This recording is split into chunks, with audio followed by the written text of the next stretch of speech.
Okay, I'm hitting a record before our podcast. So, getting philosophical about how we do things. Uh, the the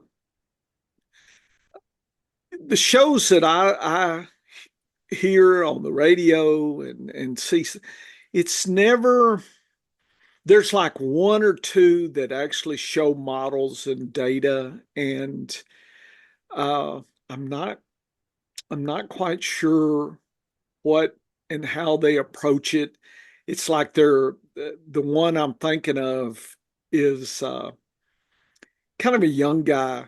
It looks like he's got data science or something, and he's got models on betting and whatnot. And I subscribe to his email, and he's got some interesting models. Uh, it just, but the mainstream doesn't think about it like that. In other words, I guess after a while, even 41 leagues, I've kind of, pretty much honed down on what I'm going to start Sunday. And so now Yeah. I've got Friday, Saturday, Sunday morning. I mean, there's some tweaks, but I sit around with this data and I just start thinking about things and that's just, you get the benefit of that. So I get to spring new stuff. So we're going to spring this new stuff at you. And and then today I was drinking a Coke and I was thinking, are the usage, in other words, if I'm a coach, do the players make my decisions for me, or do I have some strategies and I try to make the players fit into what I think we need? In other words, I wonder about the coaching side of it. It's like using the pieces. If I'm going to plow some land, do I, go in this direction or that direction, or do I start down here or there? Or do I just grab, and depending on the plow and probably the angle of the furrows that in your plowing machines and the blades and everything, do I just look this, I'm just going to do it, or do I try to plan based on what tools I have? So what's driving, you know, teams? Is it the players? And then the coach says, well, this is what I got. I wish we could do something else, but this is what I'm stuck with. Or I know we need to do this, and I'm just going to hope we can make that happen with who we've got on hand. And I know that's kind of an either or, Dennis, and we know life is not a switch. It's more of a rheostat, right? It's more of a little tweak here or there, but that's how I was thinking. So that thinking led to my thinking about team structure and how they distribute at a positional level, snaps and other kind, let's call it opportunities, but I measure it with snap usage. And so is what I'm looking at based on what the coach has been wanting to do, or based on the players he has on hand? Does that make sense? Yeah, it makes a lot of sense. And I actually think that, first of all, you're right. It's very complicated. It's not a No, binary no, choice it's not. between A and B, Yeah. but it is there would be different buckets of coaching philosophy Yeah. that will come into play. For instance, and this is one I'm very familiar with because Andy Reid, is like an old school guy that almost goes back to the Bill Walsh scripted plays days. Okay. So the first 10 plays that the Chiefs run are fairly agnostic to down and distance. And when Walsh did it back with the old 49ers, he did establish it based on a game plan against the team he was playing. But what he used those 10 plays for was to see how the opposing coach, the defensive coordinator, might be reacting to his offensive schemes. And so it wasn't so much a case of really caring whether those first 10 plays were successful or not. It was like doing a little test. I'm going to test this system by doing this. This is my experiment. I'm going to look at the results, and that's going to help me later in the game. Then I believe there are other coaches who are not as methodical as that. They seem to be driven by emotion more.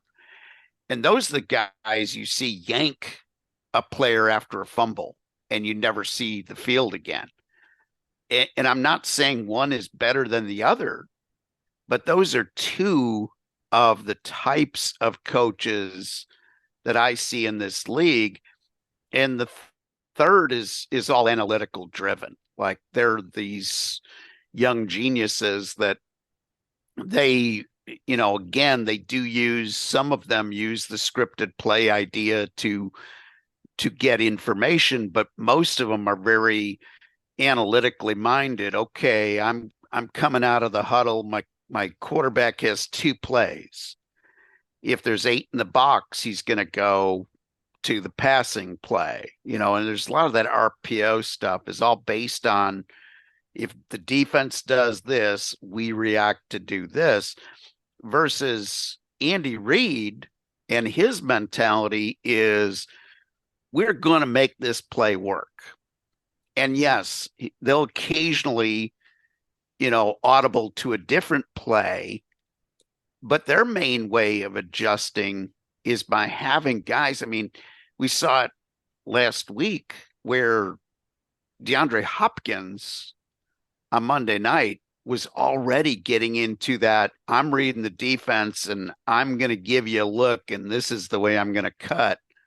If this is happening, it's the Kelsey way of adjusting his route, where Kelsey has 3 routes he could run in any given play, depending on what the defense does. And it's Mahomes' job to read that defense the same way Kelsey is, and then to pick up on those subtle movements as Kelsey goes to make his cut. And Hopkins was already doing the same thing, which is actually should be scary for non-Chiefs fans, that he could pick this up so quickly. But that's the advantage of having a veteran player who really knows his stuff. But at the end of the day, no matter which of those 3 various buckets or combinations of buckets a coach falls into, he is limited somewhat by the people on his team of what he can do. And for instance, the Chiefs are not getting a lot of good protection necessarily from either of their offensive tackles. So trying to throw a deep ball too often is not going to happen. He needs to get that ball out quick, and that's forced by his players. If he had 2 all-pro tackles to go with the all-pro interior line and, decent running backs to pick up the blitzers, if he had the luxury of time every time, Mahomes would be throwing the ball deeper.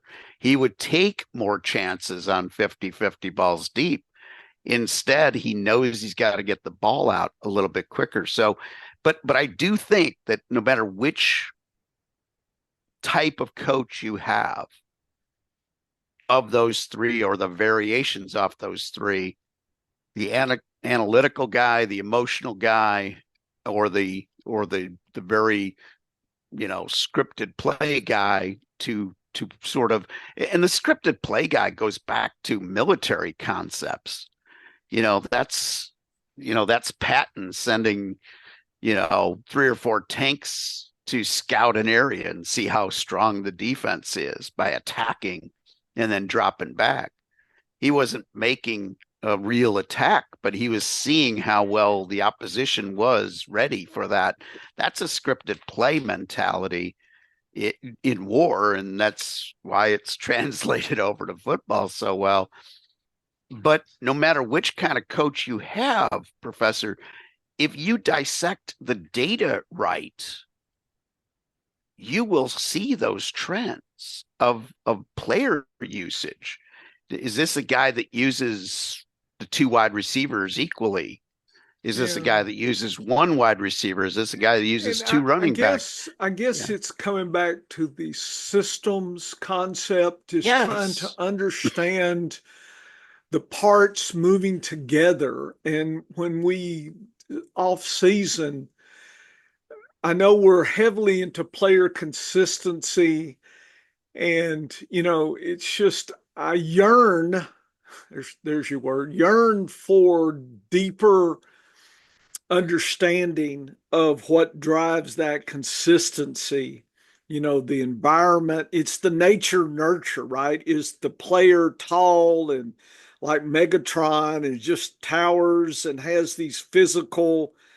Is it the other players?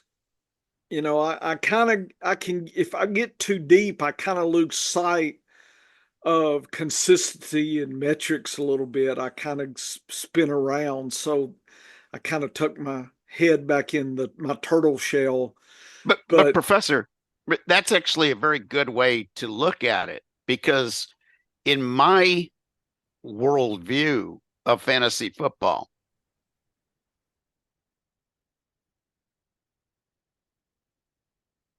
the oh, whole reason my weekly values tools were developed yeah, was not for deciding playing player A versus player B on any given week. It was all about the draft.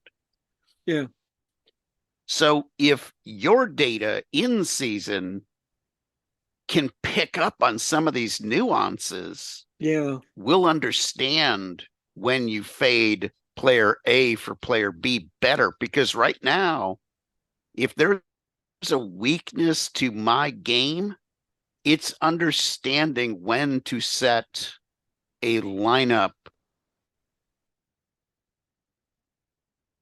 ooh,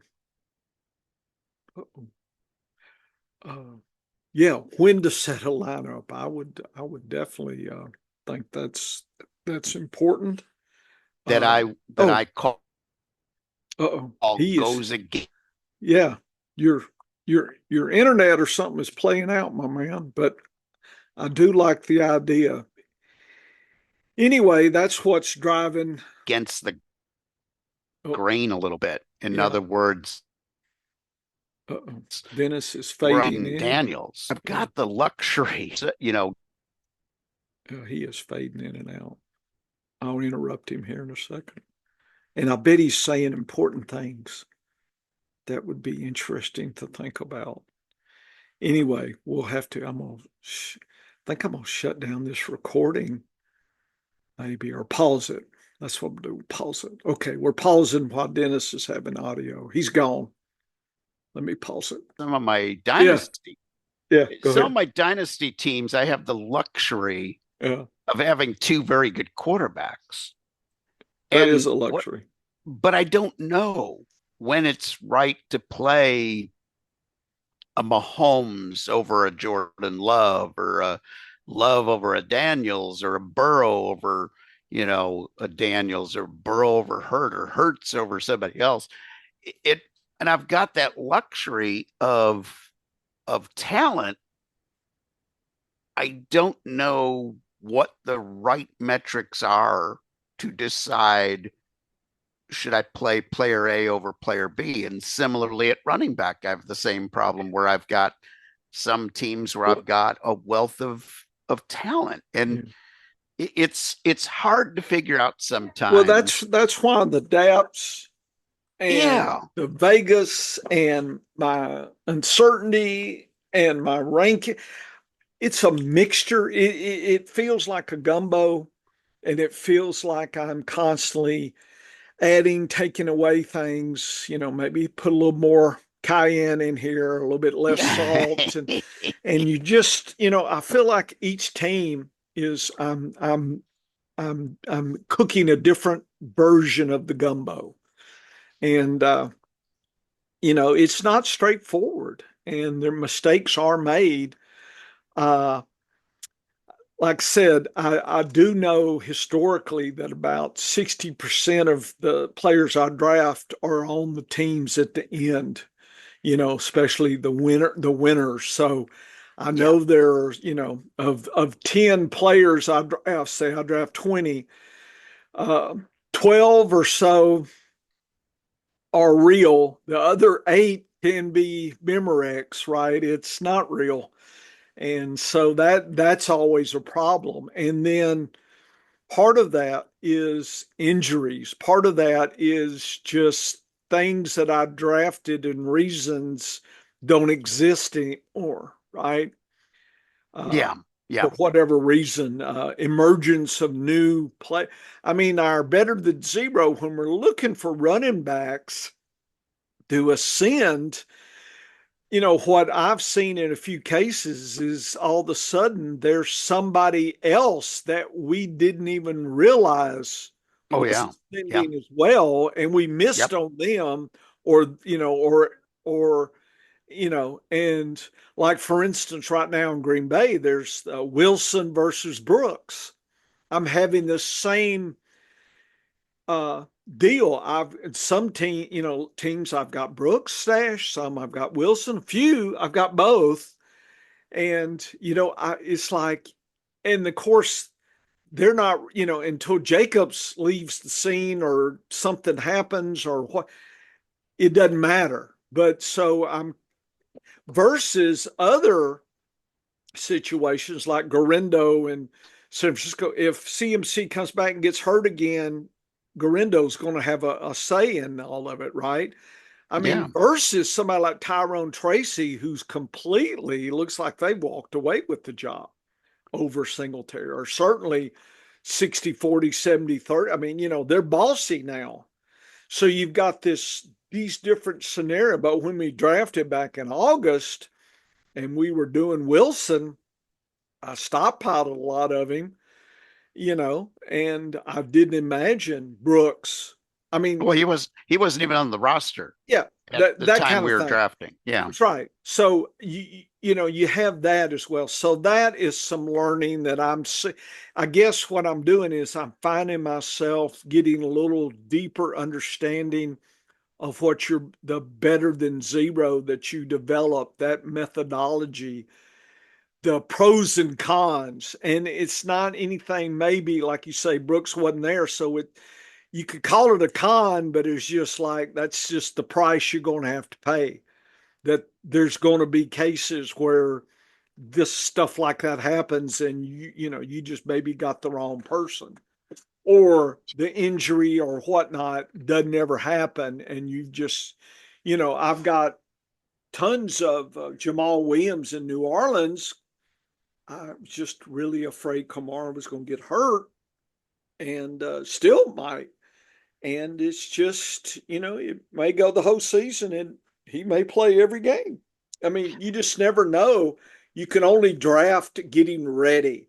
And so I do like the getting ready, but I see there are shades of getting ready. And I think Green Bay is an example of one of those spaghetti spears in the spaghetti model, Dennis. It's one path that you go down, right? The Yeah. shortcut to grandma's house sometimes is not as short as you thought. No, and with Green Bay is a great example because before the NFL draft, they signed Jacobs. It looked like AJ Dillon would be the Yeah, next I man remember up. Dylan. Yeah, Okay. Then they draft Marshawn Lloyd, that's right. He went. who's got a really interesting type of player profile that you think would fit in well with the Packers. Both of those guys end up getting hurt. So then Wilson is the man Yes. until Brooks comes off the practice squad and he started during preseason, I think down in Miami. Yeah. So I mean it's crazy how in just one Hey, preseason from the draft, from the day before the draft yeah, to week one, everything changes. yep, So the better than zero philosophy when it comes to running backs is really encourages you to own both sides of a chaotic backfield. Now, in the case of Green Bay, it wasn't a chaotic backfield for the number one slot, yeah, but it was potentially chaotic for the number two slot. Didn't like AJ Dillon, took a lot of Marshawn Lloyd. When Lloyd got hurt, I took a little bit of Wilson. When Wilson started not doing so well and Brooks got elevated, then you had to start hedging your bets there.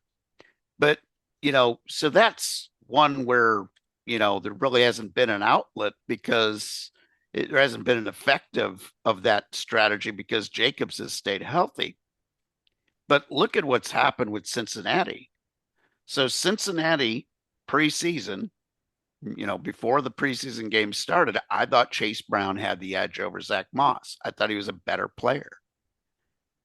They end up going into the season splitting carries, limiting both players' effectiveness. And it really wasn't even one of those good play them both things because some weeks one guy would be getting more, some weeks another guy would be getting more. It was a very reactionary coaching strategy in Cincinnati. And then Moss got hurt. And Chase Brown, who had already started to take over, now is the only game in town. right. So, but the philosophy of better than zero said draft them both. Maybe you end up playing them both, but draft them both. Just like Connor, you drafted Connor, you wanted to have the rookie. You drafted the rookie in Carolina, you wanted to have Chuba Hubbard. So you don't even have to be right about who you think is the better player. All you got to be is right about getting both of them at a decent cost. Yeah, yeah. I mean, there's the cost thing. Yeah. So if you get them at the right cost and you can get them both, then you own that backfield and you're in really, really good shape. So, the better than zero just it says volume is our friend. You draft 8 or 9 running backs, you're going to have two to choose from. You're going to have at least two guys that you can plug into your lineup every week, unless you are really either the worst talent evaluator of all time or you're just the most unlucky guy in fantasy football. But by drafting more, you put the odds in your favor. And that's where the big difference is, you know. And let's say a league like we play a lot of FPPC where we have two flex positions. We know because we've looked at the box and whiskers for scoring on a weekly basis. We know if all things are equal talent wise and team strength wise, I would much rather have two running backs in my flex than two wide receivers. It goes against the theory that a lot of people propose, but in PPR, I want the running backs. I love having 4 running backs in play. Now we've got a league where we've got 4 really good wide receivers in play in our dynasty league. When all things are humming and everybody's healthy, we have to leave one wide receiver out Yeah, every week. And that's sometimes a tough decision. We know who 3 of the 4 are going to be. Then that fourth one, it's always a little bit of a guess. But that philosophy of having 4 or 5 strong wide receivers, you don't have to worry about a 6th or a 7th or an 8th wide receiver because you're never that desperate playing the matchups. yeah, yeah. But if you got 8 or 9 running backs, all of a sudden I can make the decision from a position of strength, and maybe I can have 4 running backs out there. Our draft night out team is a classic. We've got Derrick Henry, we got Joe Mixon, That's 1 in 5 in my consensus ratings now. We've got Chase Brown, who's up to 15th in those ratings, and we got James Conner. So we've got 4 running backs in the top 17 right now, Professor. Yeah, that was good. That was good. Everything was working well that game. Yeah. And we're a little light at wide receiver with Pittman playing hurt and He's out underperforming. this week. Yeah. He's going to be out this week. That makes our decision easy. Yeah. But, we still have 2 guys most weeks that we feel really good about Yeah. at wide receiver. So, I look at the way we drafted in that league, and I'm very, very pleased with the results we're getting. And we're first place in the league for a reason. We drafted well. Yeah. But that's the whole point of better than zero is having a philosophy that I want lots of running back decisions to make, but your data is helping me decide which of the running backs are the guys I might want to have in there. I like it. We probably should start the show because this was good. Yeah. We kind of went down an interesting path, and I still do want to actually then during the show, I'll actually visually show you some stuff I was looking at, and just it's not the end of see. Just to let you know, I don't think we'll ever get to where it's settled. Dennis, science is never, but I'll show you another journey that I do want to make in the off season if I have time and breath to energy to do it. So let's start the show here. And then we'll jump in after you. I don't know if you got gripes or not, but whatever. Well, I've got a question. Or if you want to talk about Thursday a little bit on the show, whatever you want to do. I'm ready. Yeah, I've got the DAPs. I've got the Squirrel Huskies. I've got the snaps reports already out. It's all good. Perfect. Well, I got a question of the week, and it will be a good dovetail into some of the conversation we've already had on the pre-show. So yep. We can reference people to go watch the pre-show. Listen, yeah, if they want to hear. All right, here we go. How you doing, everybody? This is Dennis Michelson. Welcome to the Science of Fantasy Football. Why the Science of Fantasy Football? You get a meteorologist and a biologist together.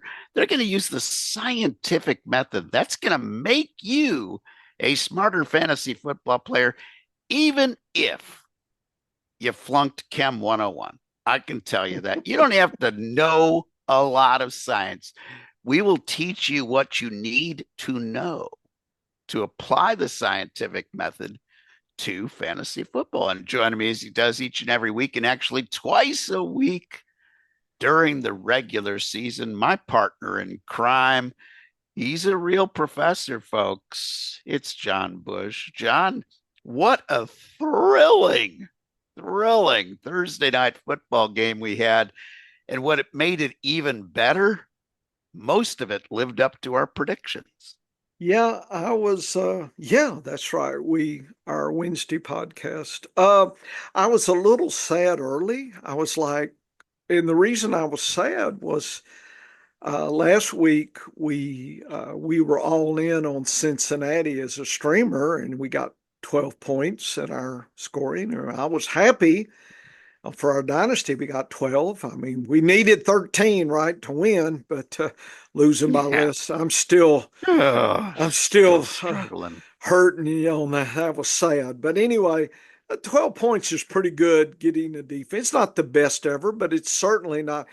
You can get minus points in our, so it could be worse. But early in this game, I was like, is Cincinnati deep? I was shocked. I said, they were good in a situation that they should have been good. This was not a situation that the Cincinnati defense should have been good. And I was perplexed. I was like, did they get better? And I just missed it because I think they're like 22nd or 3rd. I mean, the whole idea, and you want to be brave, just try streaming defenses and actually pay attention to last week's score or their overall ranking. It can scare you. You may give away, say, the 10th best to get a 25th best, but they're in a better situation, right? So that's what tricked me. And then all of a sudden, it's like the Cincinnati D or who we thought they were, right? I mean, and then they were just I don't know what happened, but it just went. It was like they called Andy Reid and he told them how to adjust. Okay, I didn't know what was going on, and Oh, so I was a little bit sad because I knew we had players going. I mean, I had Hendry and for sure and Chase, and I needed more than I was getting early, but boy, late uh, Chase just spanked them all, and it's like he was a giant among men. I mean, he was just. I guess the question I have is how come we don't see this every week? But see, as a fantasy players, that's what I want every week. I want all my players to have 3 touchdowns all the time, every game. And I know that's not possible. well, that's his second game over 40 points this year. Okay. And it's the second year in a row that he's had a 50-point game, which is incredibly rare in fantasy football. And you look at his games over 30 points in his career, and it's stunning. This guy can put up some unbelievable stat lines on any given week, and why he is a guy that I love having in so many dynasty leagues. But there was a FPPC redraft team, Professor, where I put in all of my usual roster changes for defense, put in my waiver bids. And what I love about FPPC is if you get your waiver bid for defense and you are subbing out, you're dropping that other defense, it makes the substitution for you automatically. Yes, and for kickers as well. Yeah, so I get spoiled by that. Okay. And so I had one team where I put in at least a minimum of 3 different defenses in Right. my waivers. And I had Cincinnati last week because of that matchup. We loved that matchup Yeah, last week. it was good. So here's what happened. I didn't look at the Fab report for that one team. And when I went to go make sure that I had Higgins out of all my lineups Yeah. yesterday, I looked and I said, oh, I have one leftover share of Cincinnati defense. So with FPPC, if you miss the waivers, there's no open free agency. You've got to put another bid in. Yep. And I said, you know what? None of these other defenses really excite me. And I think Cincinnati's going to have a nice matchup here in a couple more weeks. Yeah. So I said, you know what? I'm going to roll the dice. Early in that game, Professor, You because of thought you sacks were, and everything yeah, else, I'm sitting there at 12 points. yeah. And when I looked at it, I'm like, well, maybe making a mistake is going to. No, it didn't. -2 for the night. Told you, Dennis. Yeah, I could not. Sunday night, Dennis. So my strategy, and we probably do need to do a show, next August on just kind of getting a routine. But Yes. everybody else is, Sunday. Dennis, I'm looking at the next week's Oh kickers yeah. and Yep. especially defense. Yep. Defense, I'm looking and thinking and looking at the depths and thinking and think. So I spend a lot of my time actually on defenses, and you're saying because that 10-point shift, if you make 3 or 4 weeks where you've lost 10 points, that's 30 points, Dennis. That can put It's you out huge. Yep. of the playoffs or put you out of first or second and get a bye. So it's Yep. critical. And so, as you know, on our dynasty, Sunday night, I go to our dynasty Yep. team and go ahead and set. Sometimes I may rechange it, but at least there's something that I know is viable. And I was getting Cincinnati out as quick as possible. And I did not want any of that Baltimore game for my Cincinnati D. May swing back to them with another opponent, but it's like not last night. And for a while, I was, No. like I said, Dennis, I was just, what the hell? It was really interesting. And I don't know exactly what was going on. And the only sadness I had, I thought Henry just kind of had a bland night for him. I understand a bland night for him is a good night for some of these other running backs, but Yeah. I'm used to two. I needed another touchdown to feel like it was a normal week. So I'm feeling, I hadn't even looked at the scores, but I'm feeling a little bit like, man, I'm going to have to make up a touchdown somewhere in these other players here. So that's my thinking going into setting the lineups.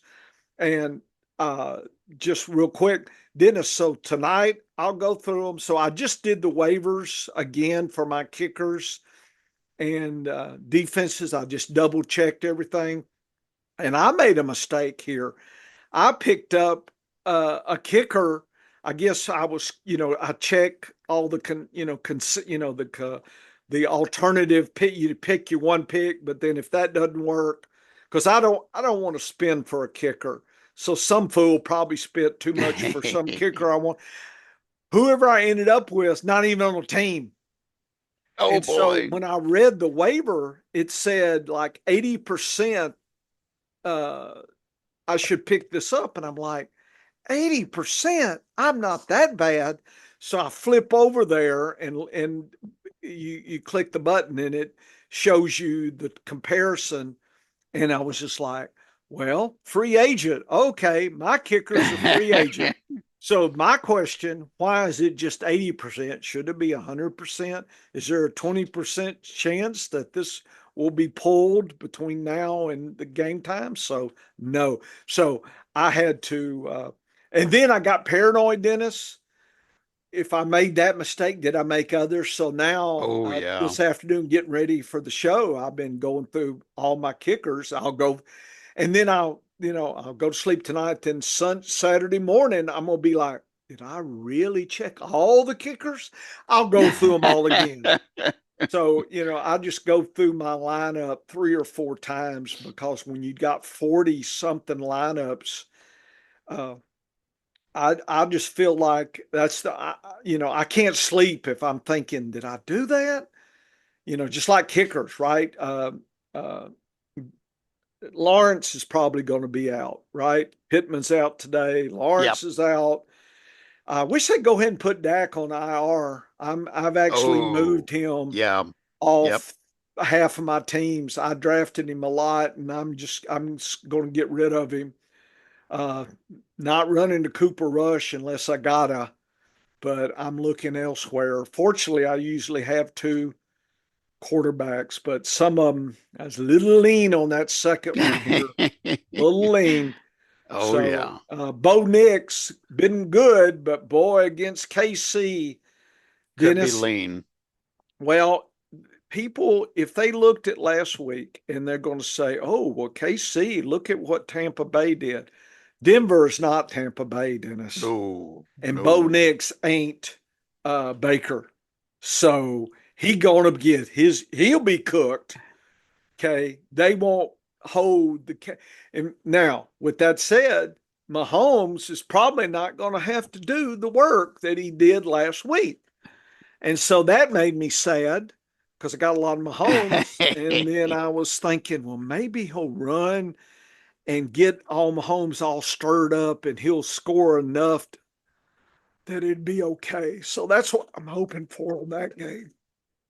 Yeah, this is a tough one for Kansas City because the Denver defense, facing the Denver defense on a short week for the Chiefs and being undefeated, when you're undefeated, it puts the target on your back every single week. A few weeks ago, you were talking about this is the Saints Super Bowl this Yes. week. And that's how now the Broncos are in better shape. They're probably going to the playoffs or at least contending for a playoff spot this year. But this is still the big game for them. If they could take down the Chiefs, it really is a momentum builder for the rest of the year. So I'm a little worried about that game, which means I'm a little happier with my Mahomes shares in fantasy football because I think they're going to have to score at least a little bit. But no, you're right. Thursday night football, Derrick Henry only 14.1 points Yeah, I wanted about 20. from any Yeah. mortal running back. You'd be pleased with that. But how about this? We ended the weekend or the Thursday night game. If you tell me that I'm getting 36 and a half points from my two starting running backs, Then I'll take that any median given week. median would tell us 26 would be a Oh nice yeah. week. Yeah. So 30, we got 36 and a half points So is we're what we plus got. 10 Yeah. over the median. And Nice. thank God we didn't play either Lamar Jackson, Oh, yeah. Joe Mixon. Our opponent doesn't have those guys or Joe Burrow. Chase, so we're in good shape. They did have Mark Andrews, and he had a nice game with 18.8 points in the draft night out scoring. But yeah, when you get that kind of a game on Thursday night, which we said start everybody. Yeah. You just Deontay Johnson. We gave you the warning not to start him yet. No, I didn't. I So have a that, couple shares. They were on yeah, my bench. yeah. But everything else, my goodness, it was ripe for the taking. I told you to take Cincinnati in the points. That worked out. Told you the over was my biggest thing. What did I tell you? I told you guys 60 points. I said it would be in the 60s. Well, I was kind of wrong because, well, I guess I was right.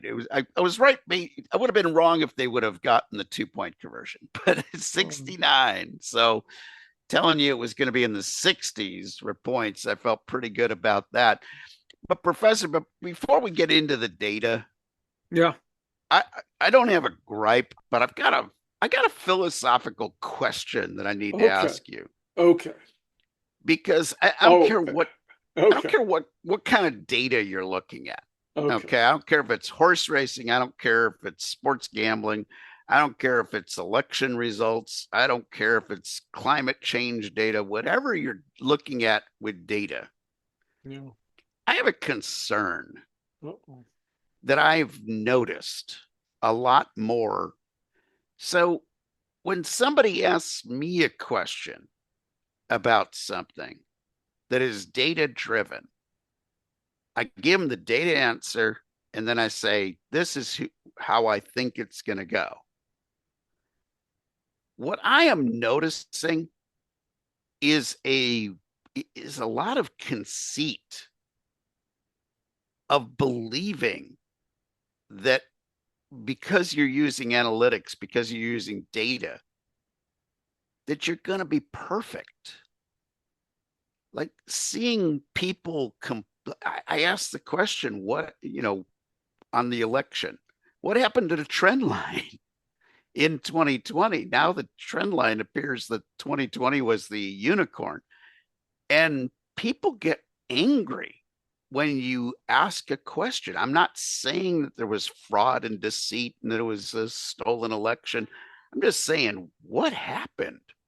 What was different that caused this data? Just like Thursday night football. If we said play them all, they're going to have great games. Did we expect 52 points? 50 plus point game from Jamar Chase? Of course not. That's the upper whiskers of the absolute whiskers. Yep. If somebody would have said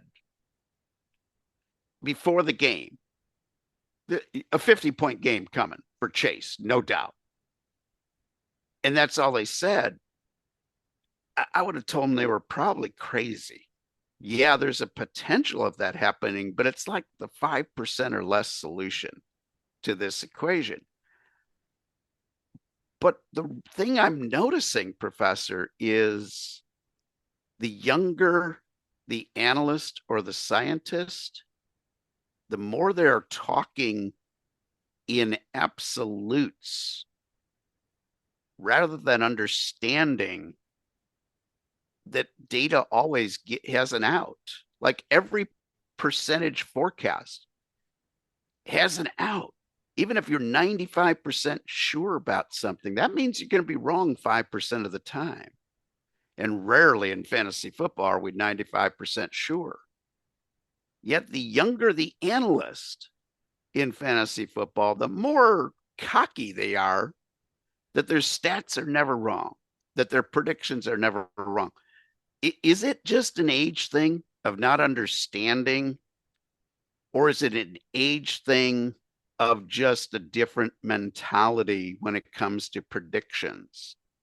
Because I noticed that there seems to be an age bias. The old timers like us, maybe we just understand the probability more, or do we just have a little bit more of a humble way of looking at the data? I'm not sure which it is, but I noticed this in across science, politics, everything that is data driven.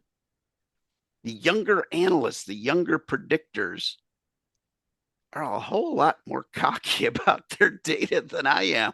And I don't know if there are too many more people in fantasy football that are more cocky than me. But I don't, is it an age thing? Do you see this in academia? I think it's an experience thing. Okay. So I would refer them to who I consider one of the wizards of applied probability, Dr. Annie Duke. She Ooh, cut her teeth in poker. She is a love Annie doctor Duke. She's and smart, she thinks brilliant. in probabilities, and her books are Yes, masterpieces. yes. And I would refer them to Annie Duke and her life story and thinking about things in a probabilistic way, because that is hard. That means it's system two thinking, as Dr. Kahneman would say. Got the Nobel Prize for Behavioral Economics.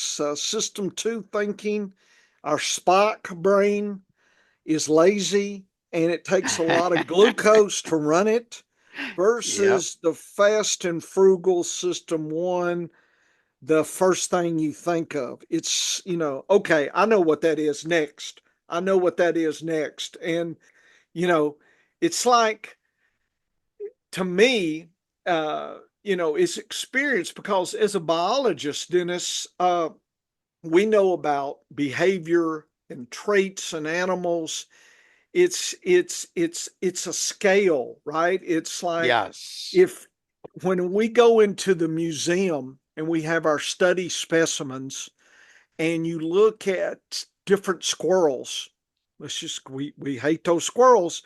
If you look at their coat colors, then it's not the same. There is gradations of a color in coats and in an area, in a population, in a state. And I mean, there's squirrels that are almost jet black. There's obviously albino squirrels. And so distributions of outcomes, right? In the probabilistic. In other words, if I go out here and grab a squirrel, what's its color of its coat going to be? And down here in the South, we have cat squirrels, fox squirrels, right? Gray and more reddish.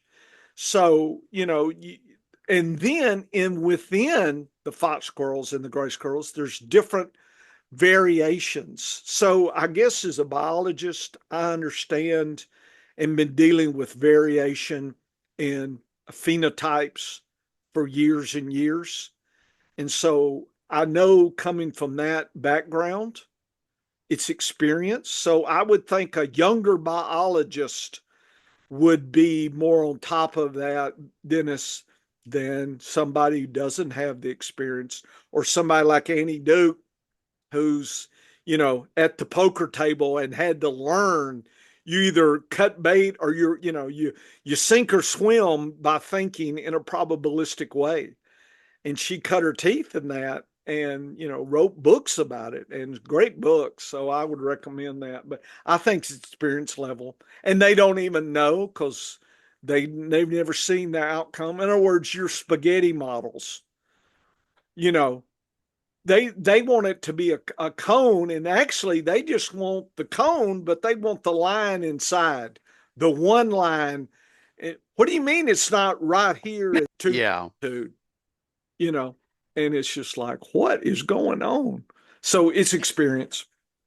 And in meteorology with a tropical storm, sometimes there are two solutions that are absolutely opposite of each other because a storm could pick up one way to go with the flow, and if it misses that, it's going to go the other way. And so that adds even more uncertainty to a situation. What I also noticed in the meteorology world, so working for United Airlines, our forecasts are always a probability. Sometimes your probability forecast is a forecast, it's hard to tell sometimes, what the difference between 60 and 80% strength of knowledge is in weather. Sometimes it's not so cut and dry, and you're kind of like, man, today I'm really sure. Today I feel like I'm that 80%. And other days that you're feeling a little less certain, you actually nailed it. Okay. So in other words, if I said 80, if I looked at all my 80% plus forecasts, you weren't right 80% of the time necessarily. You were maybe right 85% of the time on those forecasts versus the 60 percenters, maybe, obviously you tried to be a little better than a 60% outcome was the goal. But what I learned in meteorology in an operational sense, and I would ask my clients, and they were amused by this at first until I explained the probability system to them. And I'd say, what happens if I'm wrong? How much money does this cost you if I'm wrong? Versus how much money do you make off this forecast or save off this forecast if I'm right? And they didn't understand why that was important information to me. But in the weather forecasting game for the airlines, there were occasions, Professor, with tropical storms where if I was wrong, we would lose 5 to maybe as much as $8 million. Yeah. If I was right, we make up $500,000.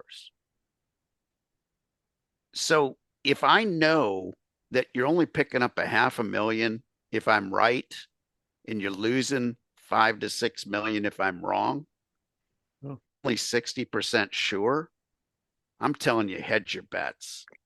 Even though it's going against my forecast, it's not going against the probability. Versus if it's a 5 mil and you're going to gain 5 million or you're going to lose $1 million, and I'm 60%, I'm like, roll the dice, baby. Go for it. You got a 5-to-1 payoff on 6-to-4 odds. Like you got a situation that's a 6-to-4 odds and you can make 5-to-1 on it. So I guess I was wondering whether it was age or whether it's the fact that we spent so much time with horse racing that we understand probabilities better, just like Annie Duke does because she spent so much time at a poker table. Is that what the younger forecasters lack? I They don't need know. to go pick up poker as a Yeah. habit, or think Yes. about chess and all the possible moves. Yes. And, if this happens, then what is my, this and this and this, or go to a horse track. If Yeah. this horse who's supposed to get the lead doesn't, it breaks tardy, what happens? It's probably rare, but what happens? Or if there's an unexpected speed duel, what happens? You know, that kind of thing. Or if it It, starts raining right before the oh yeah. race, Yeah. what happens? So, just knowing, and it's simpler and lazier to have a quick answer, because for most of the time, fast and frugal will get you by. Our ancestors, yeah, I had to climb that tree, but old Joe didn't last year, and he's eating. We kept his skull around and showed the kids the big saber teeth marks in the skull. We kept it around. You know how that is. Down we have there's a couple of towns in Louisiana, and when they would start having their DWI, campaign, and Oh yeah. they would have the wrecked cars where people had Yes. had Yep. had had serious, and they'd have them hauled in front of the police station and show you, you know, the old timers. Yeah, well, I've been a drunk all my life. Like Willie said, I'm going to survive all this. But young people, it made them think a little bit. That was the whole point. But anyway, I think it's experience, Dennis. Getting back to all kind of full circle, it's experience, and it's you have quit being lazy with your fantasy football, folks. That's a sin, and you're going to pay the price. And if you chase last week's points and you're lazy about it, that's a double strike. And you need to think what if, and think of possibilities. Well, that's too much work. Well, okay, then play one or two leagues and don't put any money in.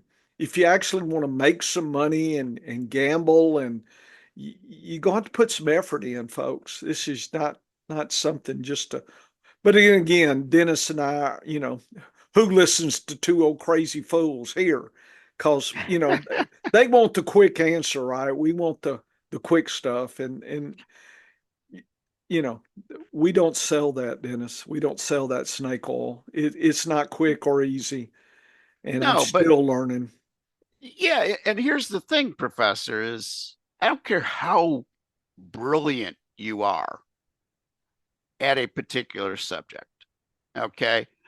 So in my career as a student down at Purdue University, I had the benefit of having some of the more brilliant minds in meteorology or statistical climatology, guys that I can say will forget, have forgotten more about their subject than I would ever be able to learn, whether it was Dr. Davies in atmospheric physics, whether it was Dr. Snow, who actually ran the agricultural experiments on the space shuttle and Skylab. Um, his knowledge of applied meteorology was incredible. Dr. Wenya Sun, his modeling of the atmosphere was world renowned. Dr. Dale and his statistical climatology and biometeorology data of how weather and agriculture worked. Dr. Newman, same thing, statistical climatology genius. They all had something in common. They all asked the question, what is going to happen next? What is going to change? How is this going to be different? they understood, as brilliant of minds in the business as they were, Professor. Yeah. They understood, and Dr. Davies actually said on his last day of class, everything that I've taught you today and all semester, 40 years from now, there'll be probably some of the stuff I taught you that we'll all be laughing about because we'll realize we were wrong. That's the nature of science. We're always learning more. I don't see that in even some brilliant minds. I've interacted with some brilliant meteorology professors. This is how it works. End of case, end of story. Because my research said this. Great. Your research said this in 2022. In 2040, isn't it possible we'll have a different understanding of how stuff works, or a subtly different idea? Because we'll have more data. We'll have more things to look at. In biology, you guys are always making new discoveries. Hmm. What you were taught as dogma, this is how it is, in the 1980s, is it the same now in the 2020s on everything? That's the one thing I see in our world nowadays. And in fantasy football, I see it as well. Like the brilliant minds like Coventry and Harris, Mans, Kellogg, they understand that there's more to discover. Some of the young guns, they seem in love with one way of looking at this data. Professor, we look at the data through different lenses because we understand how important that is. And I just see that lacking in the younger scientists and the younger data analysts in sports, and it's driving me nuts. But maybe it is an experience thing. But I don't know. So sometimes in science, I think you have to be honest that you don't even know what you don't know. It's hard to do. Okay, Dennis, we All right. sure got Enough off on a philosophy. Enough yeah, philosophy. it's okay. It's okay. Then I'm going to cut to the chase on this. This is all hard copy up on the Snaps report. It's in the back.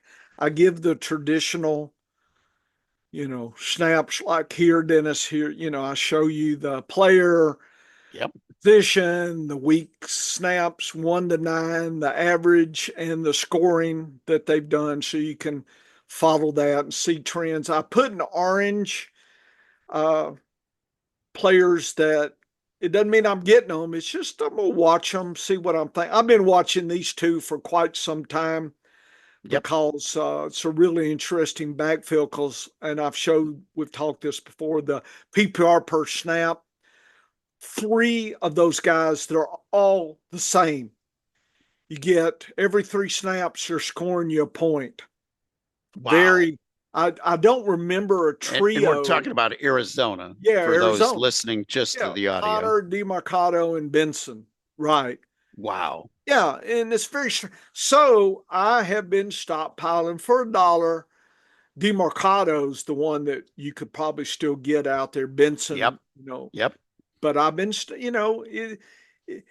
I'm never satisfied. I'm looking, okay, who should I try this week, And so I just stockpile, just like Tillman. I stockpiled him, and I got him in almost half my leagues, 25 out of 41. I forgot how many I had. But anyway, you go look through there, see what you see, uh, think about things.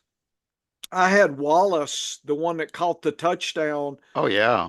And the reason was that was 20 snaps last week was the highest he's had the whole season. And I was like, what is that? Of course, here's Dante Johnson, just started at 17. And I was, I looked and I was thinking, I said, everybody's going to be on Johnson. So I'm not going to even, what you know there.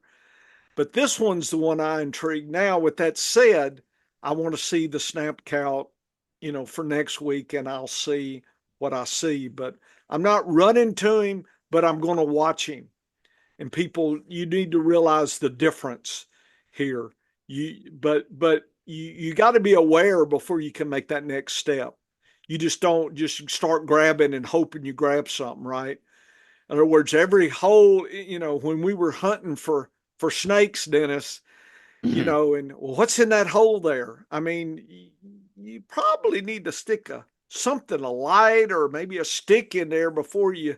Is that a rattlesnake or is a garter snake? You just can't just slap around and you got to be thoughtful. Anyway, I've got that data for you, but something that I like to track is at the positional level. So it's one layer up from the player, and I just look at the positions, average player snaps, and average scoring snaps, and I figure out the usage here. So for Arizona, the usage is 25%, tight end 41, wide receiver 34%. Here's the scoring.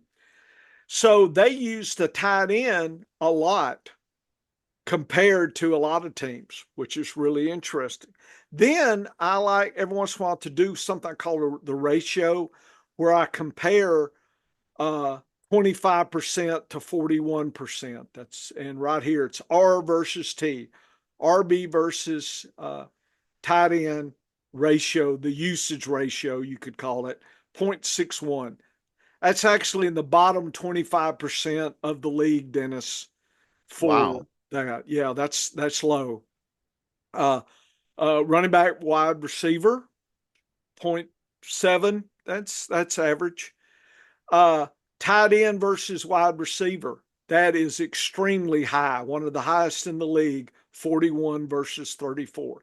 In other words, they're throwing a lot more wood on the tight end fire than the wide receivers, folks. I know people in Harris, but beforehand, did you think about that? Imagine it was a different. Look at the opposite. Look at Atlanta and Drake London and Mooney, 48%. Look at the tight end. Pitts, 25. A completely different tale of two teams. 1.2, 0.05. One of the lowest, one of the highest. So in a draft, if somebody would have told you that, would you have taken Pitts or McBride? Everybody was doing McBride anyway, but value wise, Pitts was not the bargain, not even close. And this is a clue. And I've done some of this year to year, and there is some teams that track year to year. And I was talking about Carolina. They've always sad for tight ends since Greg Olson. So I never do that. And there's some other teams. So these ratios, Dennis, can tell you things. So I have that listed. And then I wanted to ask the question. And so what I did is I scaled to the average. So you have this table here, and anything minus is below average, anything plus is above. So that's another way to look at it. I like to compare below. Dennis and I love median. So this is a helpful way to kind of see where it's at. And so you can look. And so I set those up, scaled these ratios, scale them to the league average. And then I put passing attempts for the year, rushing attempts. And then I sorted, Dennis, by passing attempts.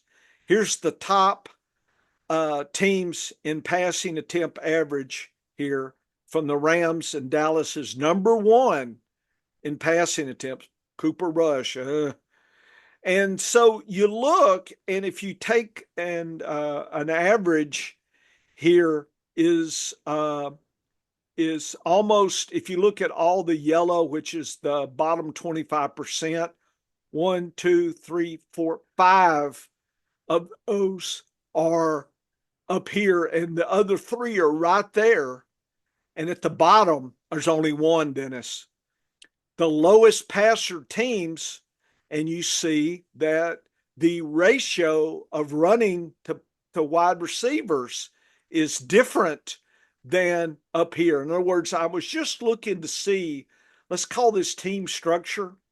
This team structure, is it giving you a clue as to the pass happy teams or the run happy teams? That was my hypothesis, that there is some distinction here. It turned out that I ran the ANOVA, and the probability for a mistake or random was 20%, which is too high. We like 5% or less. So that tells me that it's a suggestion something's going on, but we need probably 10 years of data, look at team structure and passing. And I think if I come back in the off season, Dennis, we may have more say. And I would also test year to year. In other words, if we Yes. could look at last year's structure, does that give us a little bit of, and it may not be on the WR1s, Dennis. I want to think they're probably, a little bit more immune, but how deep do we need to go at, say, a certain team? How deep do you want to go depending on how the team structure is? Do you want to take the third, fourth best wide receiver or not? Is it worth your time or not? Seattle, right? They usually have two or three that are viable, especially in best ball with Lockett, JSN, and Metcalf. That's a different, situation. And they've had that structure for quite some time. And notice they're up here at the top, but the way their structure is completely different than Dallas. They're wide receivers and but yet they still pass. So there's some other secrets here, Dennis. And I just wanted to showcase some things that I do while I'd say bored, but I get bored and I start looking, and I can sort this by rushing as well. And, for instance, Seattle is so strange. Dennis, they're in the top passing and rushing compared to the league, the two greens.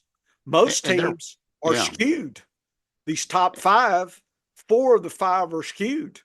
Seattle's the only duck that looks like a chicken. It's different. And down here at the bottom, look, it's the skew the other way. You don't Oh, pass, you're rushing. So I think there is something. I'm just not sure what it is yet. I'm still investigating. But I just wanted to show this to Dennis more than anything else. And I hope folks watching can, this is some of the example. So Dennis, fast forward, we could put any set of data on top of this structure and look as well. I just did passing and rushing, but we could do touchdowns. We could do defense statistics. We could do, their strength of schedule. Did that force the structure? I don't know. This is just me. I mean, we have infinite data that we could pop down compared to team structure ratios and through usage and just see if we find anything. So it's more hunting.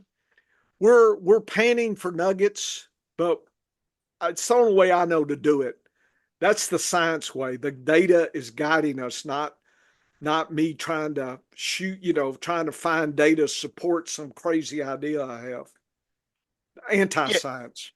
yeah. And this is what I love about your approach, because you'll ask the question, what if?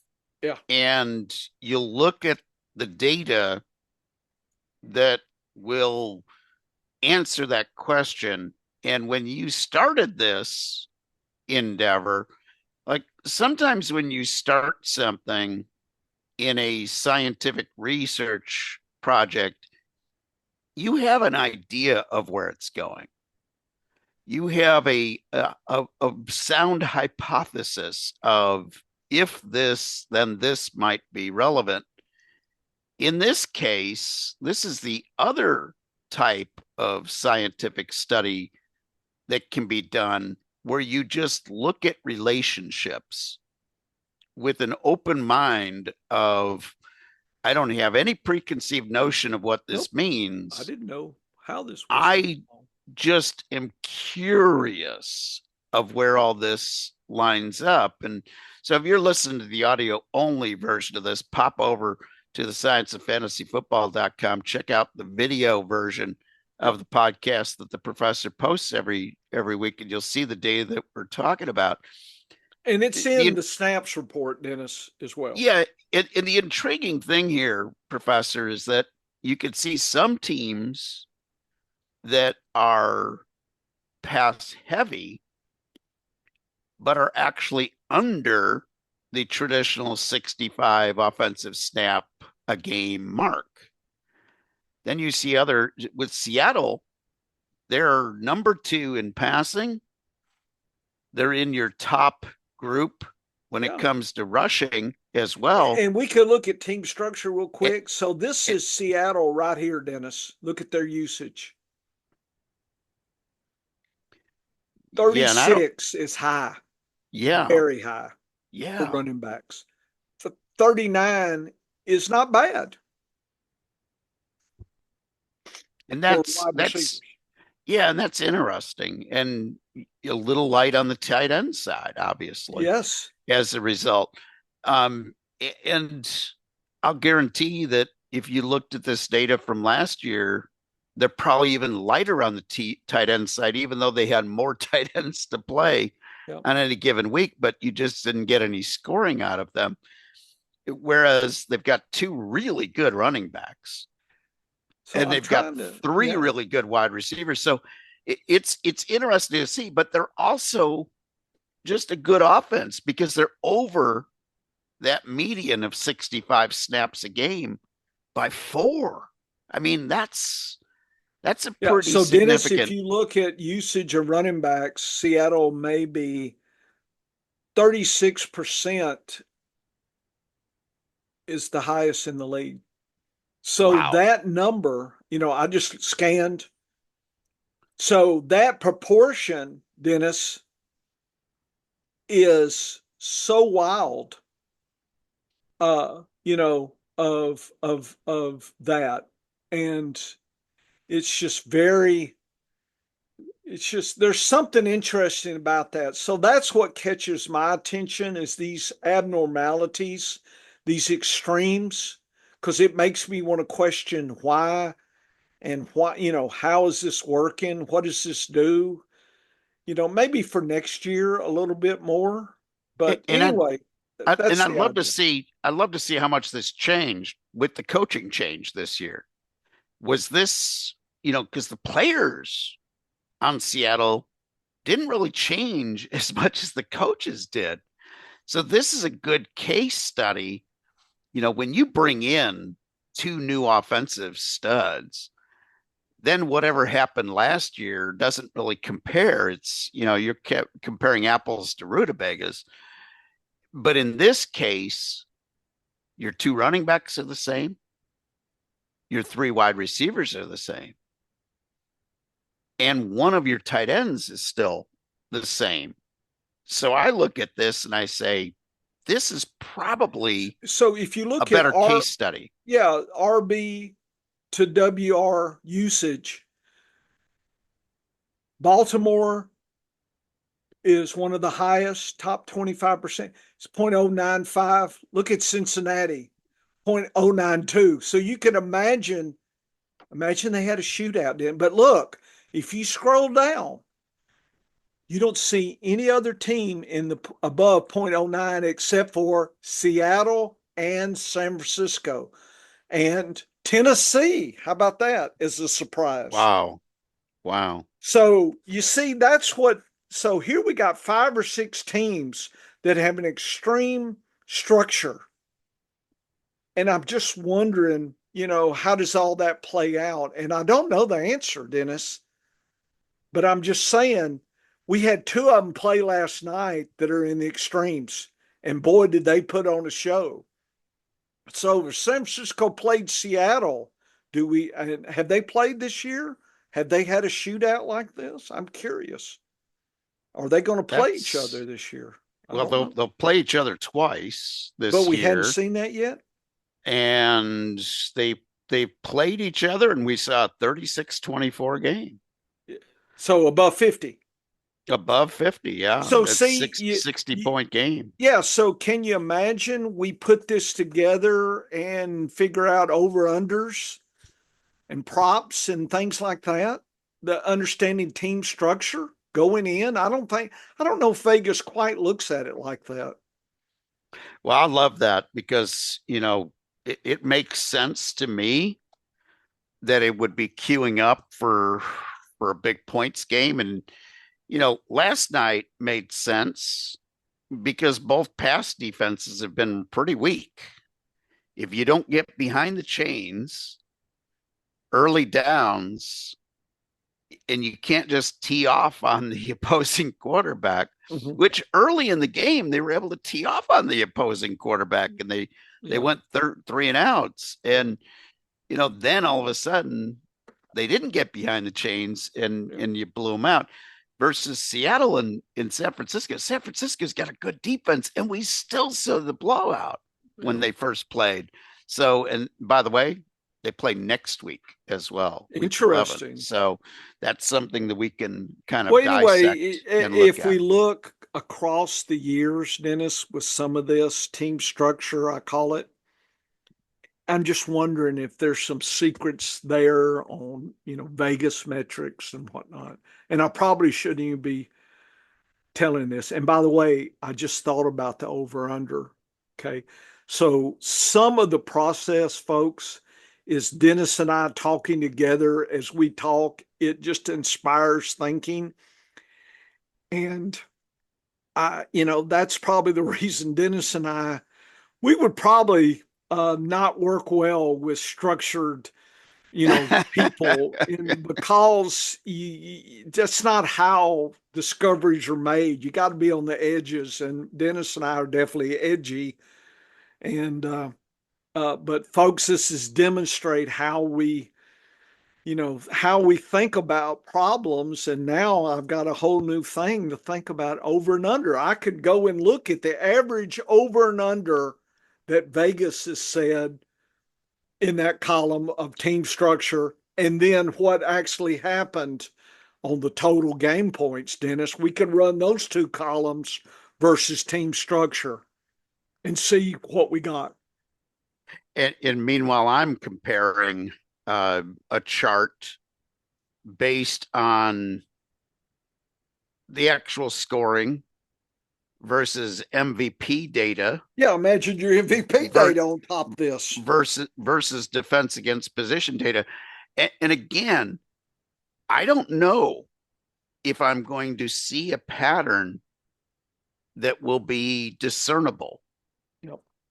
And I don't know if we'll see data that will pass the data test, but it's the what ifs of science. You throw things in.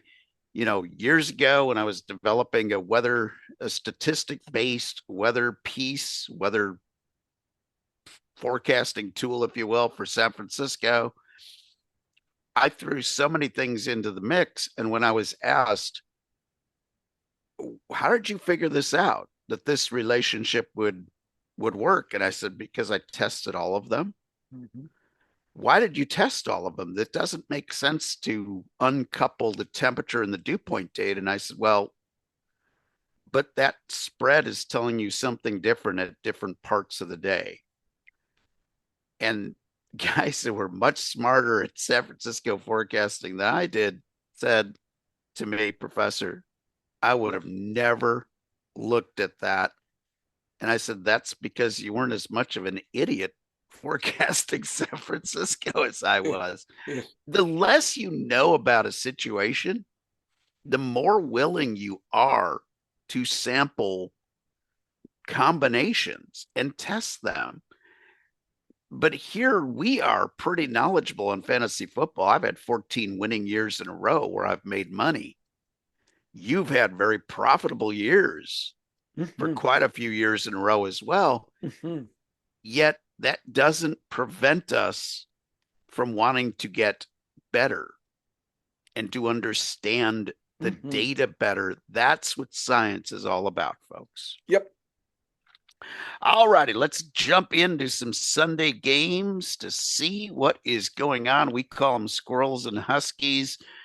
The squirrels are those annoying low point games that just sit there and chatter at you. Oh, I like that. I like And that just they're invitation there. annoying. That's good.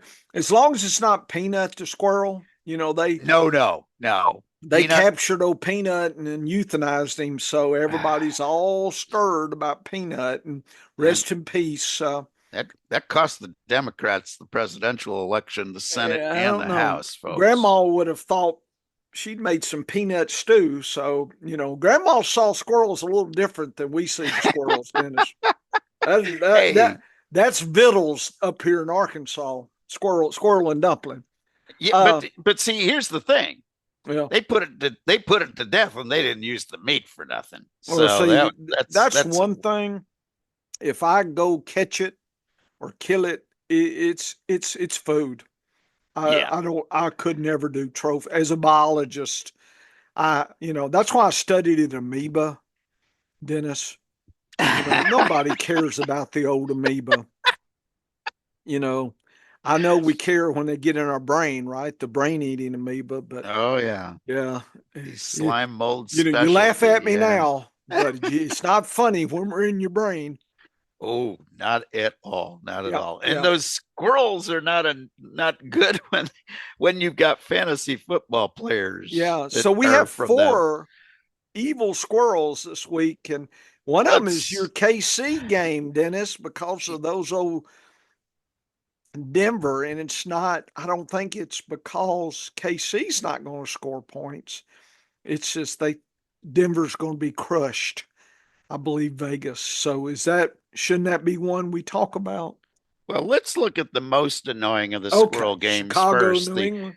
New England, Chicago, because we've got Ramondre Stevenson, got DeAndre Swift, we Well, got we some. we we need some Oh goodness my there, don't goodness. we? Yeah, we do, but I'm not so sure we're going to get a lot of goodness out of this game with such a low over under. Yeah, that it is sad. It's 38 and a half here. We've And seen we've seen leaner squirrels than oh that yeah, though we've this seen year. in the low 30s, I Yeah. believe during COVID, 25 to 13 minus 6. Wow. Yeah. Now that was early in this morning. I don't know if it's changed, but it looks so Drake May's not going to his run tricks is not going to help him. They really think Chicago's going to hammer them home. Chicago gets an easy rush, Mr. Swift, Ah, very nice. which is good. Quarterback is above. There's nothing here. Play the Chicago D or the New England D. This looks like it could be a mistake game too with the defensive down. But New England, look at the extra tough. Yeah. Ramadre is going to be the shining light, has an opportunity, and Hunter Henry. Ooh. Yep. Chicago has been declining recently. Yeah. Chicago hates to be at home, Dennis. Oh, Isn't that crazy? that is crazy. They're 58% better in efficiency away. And so home, they rush more and pass way less. And that's good because that's what the defense for New England's going to give them. So Swift getting a good day is Chicago's bread and butter. New England doesn't really matter home or away. They're sucky either place. Away, they're going to pass a little more, but rush a little less. And that's exactly opposite what they're going to have to do to stay in this game, I think. So, and New England has been improving with the young kid, proving in efficiency. The overall efficiency is 70 to 61, so there's really not a big difference in the scaled efficiency. And the power rankings, Dennis, that you like here. Let's see, go back to the power rankings.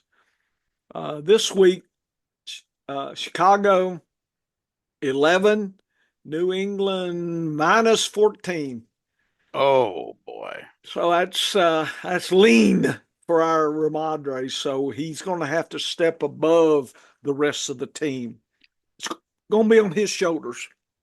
So a lot of scribbling on my sheet because I originally picked New England, went to Chicago, went back to New England as I was looking at the improving versus the declining, and then switched back to Chicago once I saw those power rankings because I do love that. I think this game is going to be a low scoring game. I would take the under and I would take Chicago -6, but I'm not crazy about both of those lines. The level of uncertainty for this game, I would probably pass on it. Any I weather? love the running.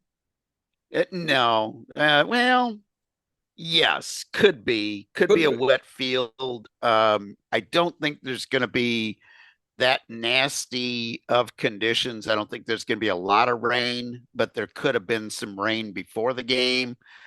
So I don't think the weather is going to be a major factor in this one. So, maybe some spotty stuff, but nothing weather wise that would scare me off. Wind is going to be a little brisk, but not over my threshold of 15 miles an hour. The rain could be there, could be a wet field, but not over my threshold. A game like Green Bay last week, that was weather impacting a game. Okay. That was heavy enough, steady enough precipitation, enough wind.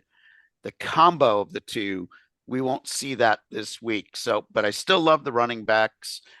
I think it will be a defensive battle. So take the under, the -6, play your running backs. Don't play any New England wide receiver. None. None. None You yet. want to play Hunter Henry, that's a hit or miss guy. And then on the Chicago side, good luck trying to figure out who to play for wide receivers for Chicago. They've got 3, and none of them are consistently dominating. So it makes it very, very difficult week to week. All right, let's look at that Denver and Kansas City game. It's a game I'm a little worried about, Professor, and I'm hoping But that after I look at the data, I will be less worried. uh, Vegas says -8, 41 points, and that's all because Denver can't keep up, and Kansas City's going to get too far ahead. Here, so I'm gonna scare you more.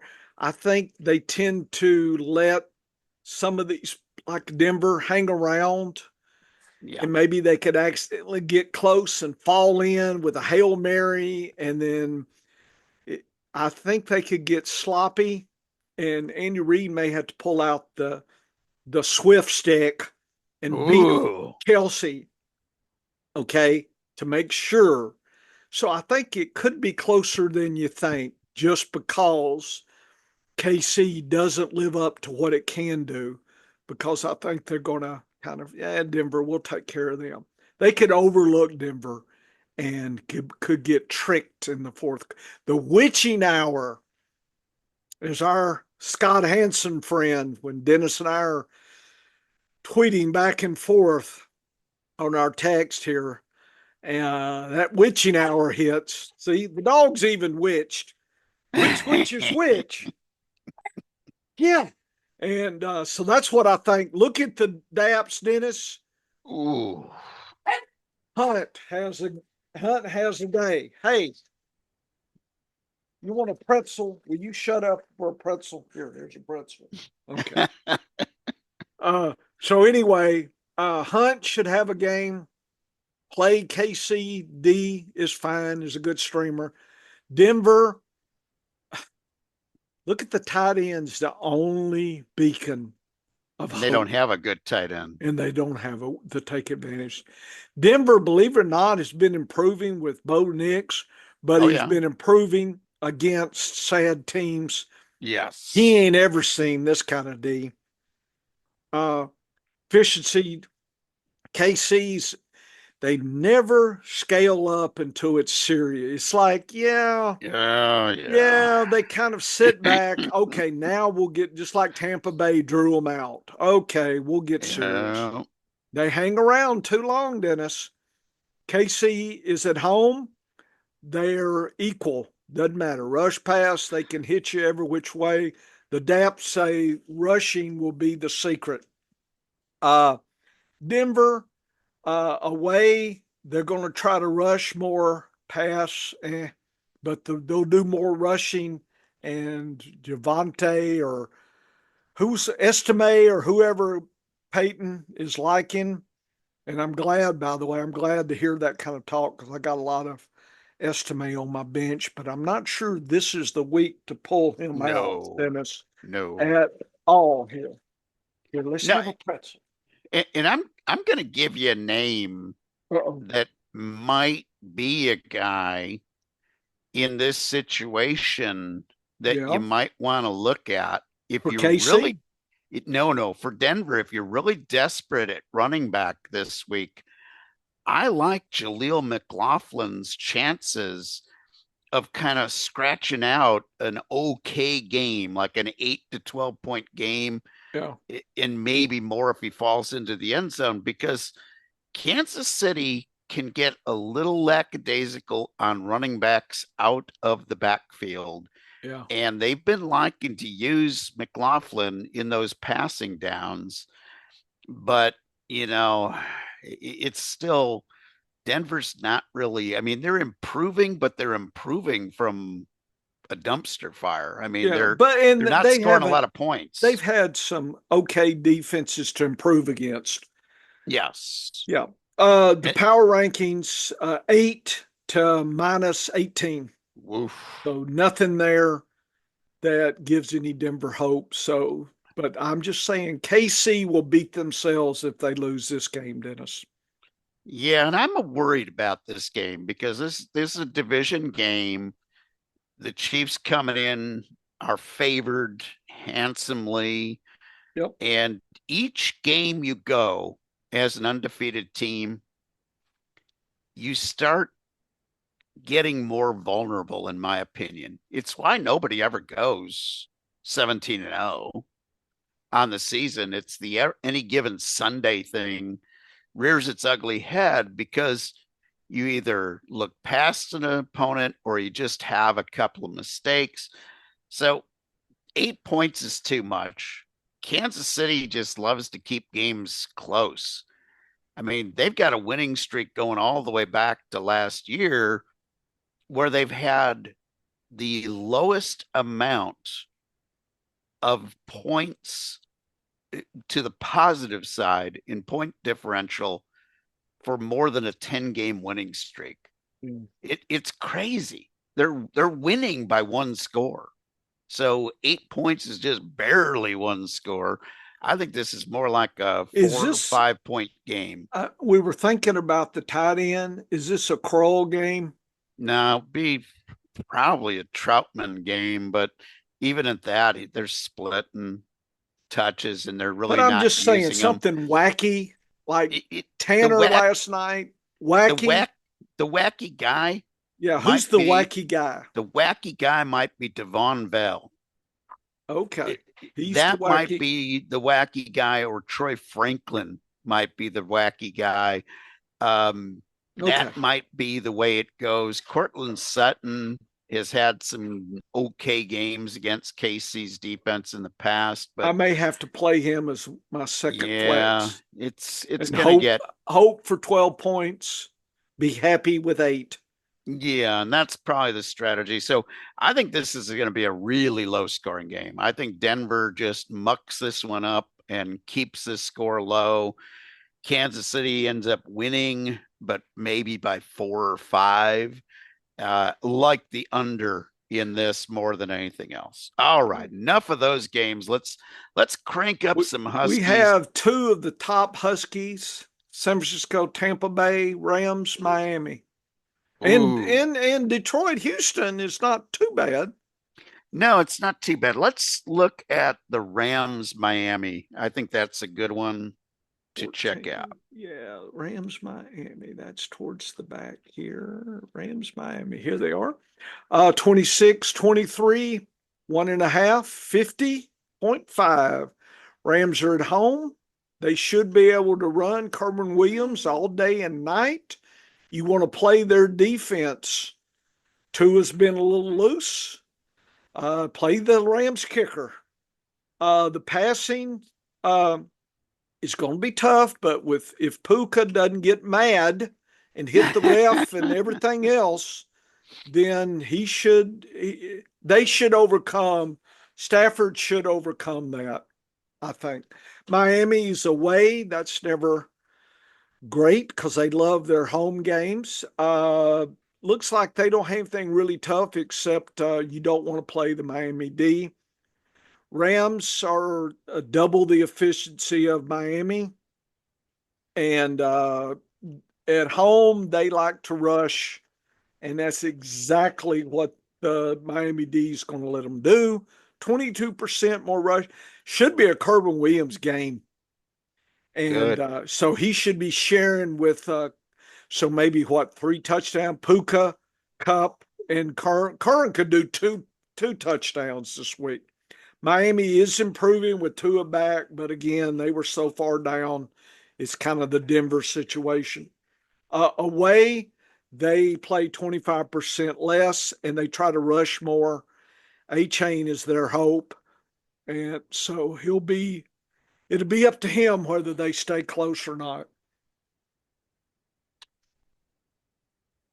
Very, very interesting game here. Miami typically has been lousy outside the Eastern time zone.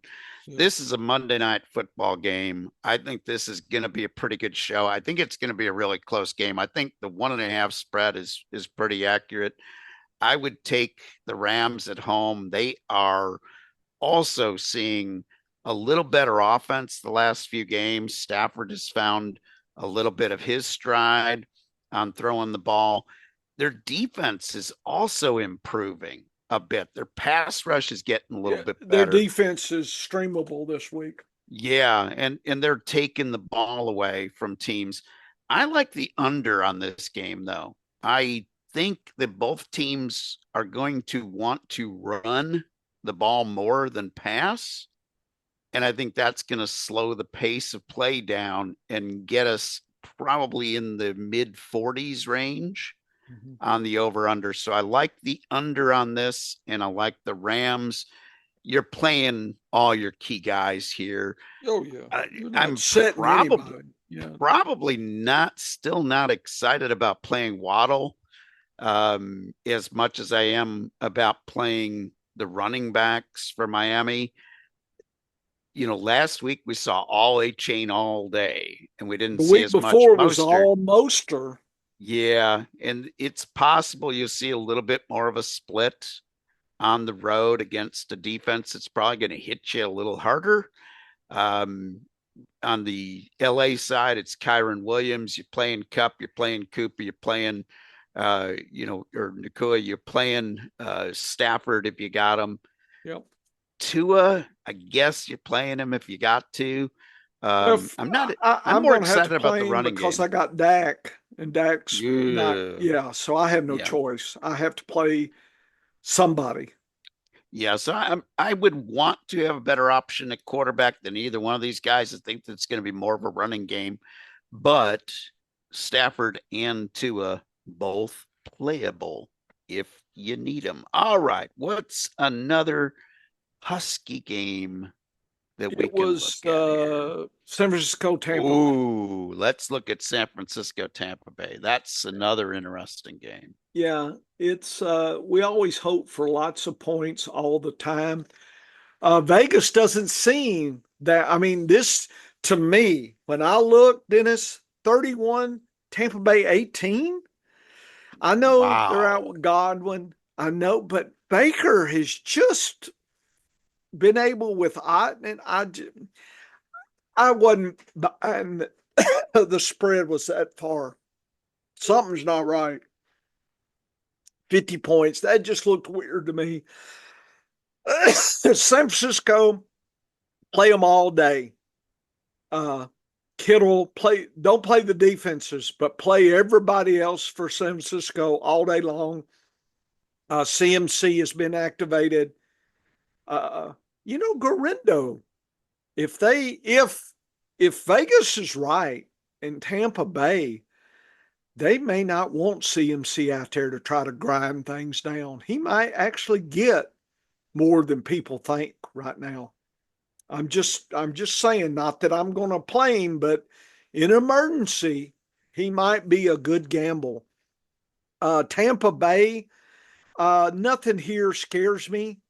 A little bit biased to the running backs, but nothing else scares me. San Francisco is a little behind on efficiency. 56 versus Tampa Bay has been rocking and rolling, 72. Tampa Bay loves home, Dennis, and it's passing all day long. One of the top passing teams, 49% more passing attempts, rushing's about a league average. So they're going to be high flying, passing, but they're only going to get 18. I just not. Frisco's going to be balanced, and I think Frisco's more dynamic, and that's why they'll win. I think they can beat them passing. And if Debo plays, and I don't know if he was questionable, wasn't he? If Debo Yeah. plays, maybe that's what Vegas is thinking, that Debo's playing. And Kittle's been, if Debo plays, I think Kittle for sure gets a touchdown. Because if Debo doesn't play, going to be a little harder on Kittle if I was doing the props. Both teams are doing fine. They're not, extreme improving or declining. They're just kind of muddling along. And the power rankings, Dennis, let's see what the power rank. I bet they're pretty damn close. Yes. My dog says they're close. San Francisco's 16, 17, and Tampa Bay. Ooh, Tampa Bay -6. Well, efficiency wise, Tampa Bay has been under doing what I think they've been doing. I guess maybe I was thinking of the KC game because I thought they were just damn spectacular against KC. They were Oh playing yeah. above their Yep. weight Yep. class there, Dennis. So I was just thinking they can do it 2 in a row, but Vegas, I'm not sure Vegas is buying that scenario. Vegas is So not impressed with them. I don't understand why Vegas is not buying that scenario, because 5 of the last 6 games, Yeah. San Francisco has given up 24 or more points. So Oh, Tampa's given up a lot of points, but San Francisco is not as strong. You can score on them. So, that's the difference here is Baker with his running backs and, a mishmash at wide receiver, Yep. and Kate Otten performing at an incredible level.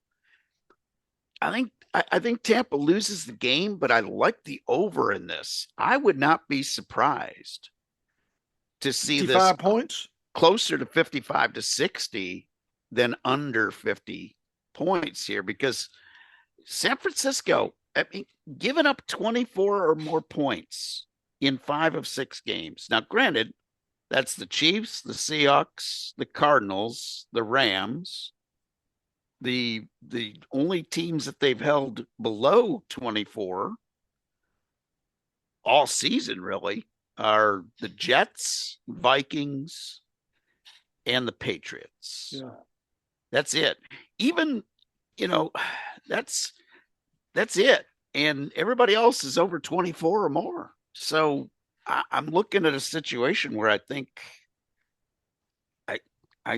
Tampa's going to score. Tampa's been scoring. They've been very efficient. Yeah. Even I was just surprised at this spread. Yeah, that to me, that I wouldn't bet either side of that spread. I'm I not think going it's going to be a 1-score game, Yeah. but I do believe it'll be a high scoring game. I like the over. Wouldn't bet your money on the spread either way. I think San Francisco wins. I think it's a 1-score game, whether that's 3 points or 6 points. Yep. That is the big question. So some good games Yep. to be had in those squirrel games. And that's another one, Professor, where the power rankings have convinced me that if I have to pick them for a pool, I'll take San Francisco minus the 6.5, but I feel better about the over under than any of the bets there. And you're playing them if you got them in this game, because I think it will be a high scoring game. So head on over to scienceoffantasyfootball.com, folks, and check out the professor's data. I'm loving this new snap data. I've got to go and look I more got to at think that. about all that. I think And there's some interesting stuff. interesting stuff there, and definitely worth a look to see the relationships that are going on. 9 weeks of data.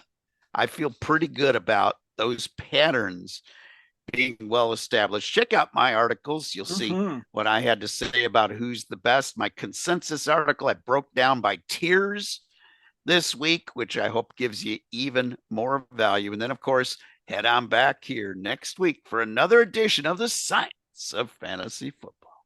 Get to work, folks. Okay. I think I'm tired for after show. I probably got to go. we That was a we lot, went man. down We had a good. we did. We were talking about poker, horse racing. I always love probabilistic thinking. I like all that. That's good stuff. Oh yeah, So, folks, hope yeah. you enjoyed all that. We Dennis and I, reason we'll never be mainstream because we can just talk and talk and talk, and I can't help it. That's just I'm a professor. It's what I do. Because when I ask my students, Dennis, y'all got any questions? They look at me. It's like no. So I have to just go talk some more. So that'll punish them. and, and I get paid to talk, although I usually have to confine it to several small sections of an hour show. So when I get the chance to pontificate, look out, folks. Yeah, look out. Okay, I'm gonna stop recording. See you next week, folks.